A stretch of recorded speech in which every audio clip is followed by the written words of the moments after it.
Howdy, it's Jim Morado, and this is early April 2025. We're at Walnut Canyon National Monument in Arizona, not too far from Flagstaff. And as I mentioned before, we kind of stayed in Flagstaff, ended up hitting several national park and national park units, um, which was great. Real quick, before we get going, this video is only going to be about 10 minutes. And for what it's worth, we did not take the trail down in to the canyon. We had done, oh geez, we had done several parks the previous couple of days. This was towards the end of our trip, and we had been at Grand Canyon the day before, did a lot of hiking around. Somebody twisted their ankle, so we decided, we'll stop at this one, at least get a look at it, do what we can. But this was a very quick visit, and I hate those at a national park. But sometimes you got to do it. Sometimes you're on a time limit, or you've got a messed up ankle, and you're going to have a limited time to take in the park, and really not even do it to its fullest. But you still should go and check it out. So we did that. They have a nice small museum, and they had a nice gift shop too. Very friendly staff. So we enjoyed that. We did go through the museum. They have a little video, and then they've got kind of a little viewing area where you can kind of look out and see the canyon and see some of the old dwellings, some of the old cliff dwellings. So you can still go here and experience the park. Um, yeah, even if maybe you have a little bit of a disability or something, or a sprained ankle, you can still go and take this park in. I'll be honest though, this is probably the number one park on my I want to get back there and visit it a little more thoroughly list. I don't feel like I did it to its fullest, and that bothers me. So next time I'm in Arizona, we'll definitely be coming back here. But it was very nice. It was a nice stop. I believe it was the sixth or seventh national park unit we visited, and they were all incredible. Oh, and this lady was setting up. She was selling jewelry in the gift shop area. There's her name. Feel free to Ariel. I know Ariel was her first name, but the national parks will let Native Americans come in and sell some of the stuff they do. That is a railroad spike. I believe her grandfather carved a little design on the end of it in 1935, and she uses that in her art. Yeah, check that out. So we actually bought a set of earrings from her that she kind of hammered in the design from that railroad pin, and they were very cool earrings. We got her business card, and we would end up ordering a couple more sets of earrings from her. If you need her email or something, let me know. I've got it around here somewhere. But she was incredible, and I want to say she was maybe a fifth or sixth generation silversmith. Her mom was there and her son was there, and they both are doing the same practice. Very cool. My wife liked those earrings. I probably would have bought them for my knickknack shelf because I thought that was pretty cool what she was doing. And I thought it was pretty cool that the national parks were letting her come and set up like that. It was a great way to get a nice souvenir or a nice gift for someone back home. And we went behind the little gift shop building area. You can see the stairs there, kind of going down into the canyon. Beautiful as pretty much any scenery in Arizona. I don't care where you go, it is just amazing. It was a cold day. We dealt with snow. We dealt with snow the entire trip, but it did not detract from what we were doing.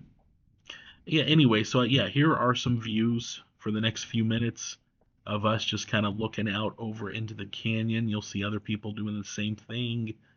I forget how many steps it is down into the canyon and back. I think they recommend 45 minutes to go down into it and come back, and that did not seem right to me. It seemed like you would probably need more time, But that's just me. I guess it depends on how much you're gonna linger down there. Of course, Walnut Canyon used to be where. Oh geez, I did pick up a couple of brochures and I bought a trail guide while I was there.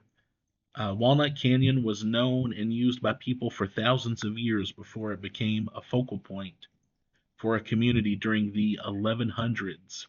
Changing natural and social conditions across the region undoubtedly played into the decision to settle here. By 1100, the Southwest's population had swelled. People were looking for new places to live and farm. There may have been other attractions. Some tribal consultants believe people built here for refuge and protection, or from isolation and ceremonial preparation. Depending on the calculation method used, Walnut Canyon's peak population may have been as few as 75 people or as many as 400. And yeah, people lived here. People built these little rock shelters where they lived, they cooked, they found all sorts of evidence that they were spending their time here. These were their homes. And yeah, in the late 1800s, tourists were allowed to come visit, dig around, take what they wanted with them, which, of course, is not good for preservation. And obviously, I'm sure that a lot of people took relics with them that could have told us a lot more about the people that lived there. Um, November 30th, 1915, President Woodrow Wilson proclaimed the establishment of Walnut Canyon National Monument, and it is here now. But probably, I don't know, 6 or 7 national parks and units that we visited, like I said before, on this trip, within a short drive of Flagstaff. Flagstaff is a great city, lots to do there on its own, and plenty of national parks and park units around that you can spend an hour or two in, or you could literally spend months or longer at some of these places. Just blown away by this. Yeah, the wealth of national parks in this area is mind blowing. You've got Grand Canyon, which is just unbelievable in its own right. And I think everybody thinks of Grand Canyon when they think of Arizona and in Utah and other places. But you've got so many other. You've got the Petrified Forest, Walnut Canyon. There's so much going on here. Then you've got the non-national parks that are great. Arizona. I'll put up another video about that if I haven't already. And Meteor Crater, and I can't get enough of Meteor Crater. But there's just so much to do in this area. Yeah, there's zoomed in on some of the dwellings there, and you can get a good look at them. Montezuma Castle is not far from here. Again, I'll put up a video about that if I haven't already. Montezuma Castle is a great national park that if you've got maybe an hour or two, you can cover it pretty thoroughly. They've got a trail, and I feel like if you just want to go and get a really good vibe of a park, that's a good one to check out, and you can do it fairly quickly if you're on a time limit. But yeah, we had a great time in Arizona. I do not get enough of Arizona in my life, and I'm looking forward to our next trip whenever we can do that. I saw a ton of trains. This was us shortly after leaving the park, following a train, and I love that too. If you're a fan of trains, this is such a great area for that. Anyway, thank you for sticking around with me again. Just kind of an edited visit to Walnut Canyon National Monument in Arizona. If you've been there, let me know. Let me know what you think. Thanks a lot.